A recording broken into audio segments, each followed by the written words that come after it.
आप सभी को नमस्कार। मैं गुलाब चंद मौर्य, साइंस टीचर। मैं एक पोस्ट डाला था उस पर पुस्तकालय, विनायक मेहता पुस्तकालय, उसके बारे में थोड़ा सा मैं डिटेल से और बताना चाहता हूँ, जिससे बच्चों, अभिभावकों और को और ज़्यादा फ़ायदा मिल सके।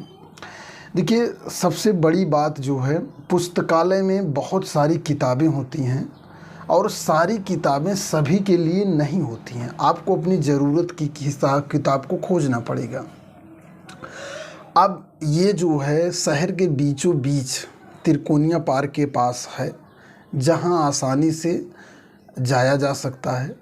ये विद्यालय जो पुस्तकालय जो है खुलता है, वो 2 टाइम खुलता है, एक सुबह और एक शाम। नियम यही है, लेकिन लोगों के ना जाने की वजह से पुस्तकालय केवल एक टाइम खुलता है। अगर नियम की बात देखेंगे तो 2 टाइम है, एक टाइम खुलता है।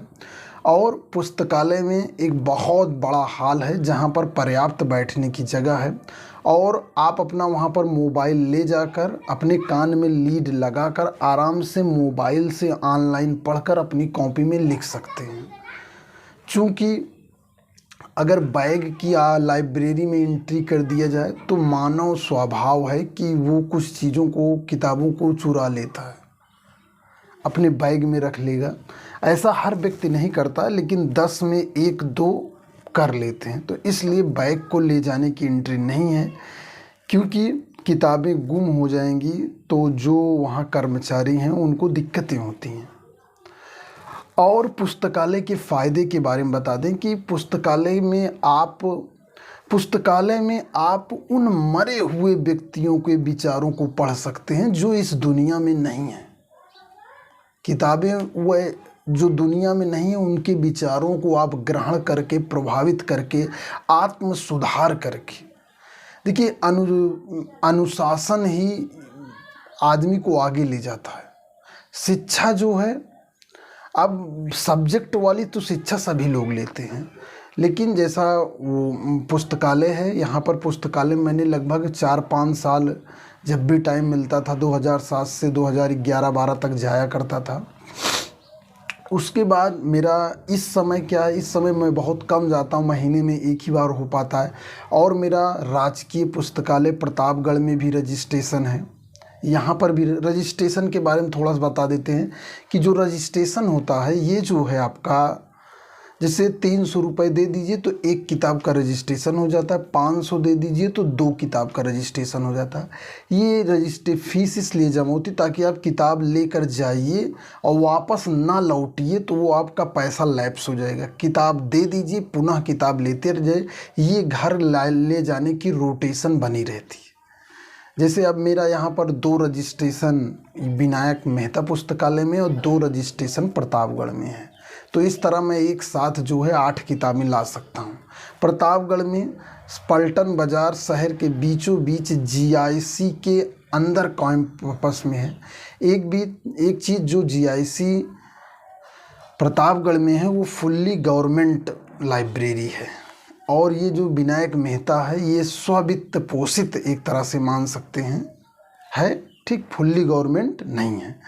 तो ये पुस्तकालय के बारे में बच्चों को जानकारी होनी चाहिए। जैसे हम मेला देखने जाते हैं, बाज़ार घूमने जाते हैं, ऐसे कभी मंदिर जाते हैं, मस्जिद जाते हैं, उसी तरह कभी कभी किताबों के मंदिर पुस्तकालय में भी बच्चों को जाना चाहिए, जिससे बच्चे अन्य चीज़ें सीख सकें। और वहाँ पर एक अब्दुल कलाम पुस्तकालय अलग से नया बना हुआ है इसी के अंदर।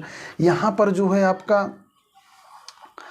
क्या है, यहाँ इसके अंदर जो है बच्चों के लिए अलग डिवीज़न है, लेकिन अभी तक मुझे कभी वो खुला नहीं मिला, क्योंकि जब वहाँ बड़ों का जाने का इंटरेस्ट बहुत कम है तो बच्चे तो नथिंग के बराबर ही जाते हैं। तो आप लोगों को जब भी कभी समय मिले तो समय निकाल कर पुस्तकालय का विजिट अवश्य करें। यद्यपि आपको वहाँ कमियाँ ही नज़र आएंगी, लेकिन आप कमियों को दरकिनार करके जो वहाँ किताबें हैं उनको पढ़कर अच्छे से अच्छा ज्ञान लेने का प्रयास करिए। अगर आप सुविधा के देखेंगे तो वहाँ नाम मात्र का है, ठीक। चूँकि हमें जो है किताबों से मतलब है, किताबें हमें उपलब्ध हैं, हम उसका फ़ायदा उठाकर अपने जीवन में आगे बढ़ें, यही मेरा उद्देश्य है कि आप लोगों को भी इस विषय की जानकारी हो और आप भी अपने बच्चों को साथ कभी वहाँ आधा घंटा 1 घंटा व्यतीत करें, आपको अच्छा लगेगा। और जैसे कुछ चीज़ें जो आज हम करते हैं उसके तुरंत रिज़ल्ट नहीं मिलते। पुस्तकालय जाने में हो सकता है उसके रिज़ल्ट 5 साल बाद आएँ, 10 साल बाद आएँ। ठीक, बहुत सारी जिज्ञासाएं शांत होती हैं। बहुत सारी वहाँ पर आपको न्यूज़पेपर्स, हिंदी, इंग्लिश, मैगज़ीन्स और पत्रिकाएं, ये चीज़ें आपको लेटेस्ट मिल जाएंगी जिसको आप पढ़ सकते हैं। और आज़ादी से पहले से लेकर आज तक के बहुत सारी किताबें उपलब्ध हैं, आप पढ़ सकते हैं और सीख सकते हैं, जान सकते हैं। इस वीडियो में इतना ही। मैं गुलाब चंद मौर्य, साइंस टीचर। आप सभी का धन्यवाद।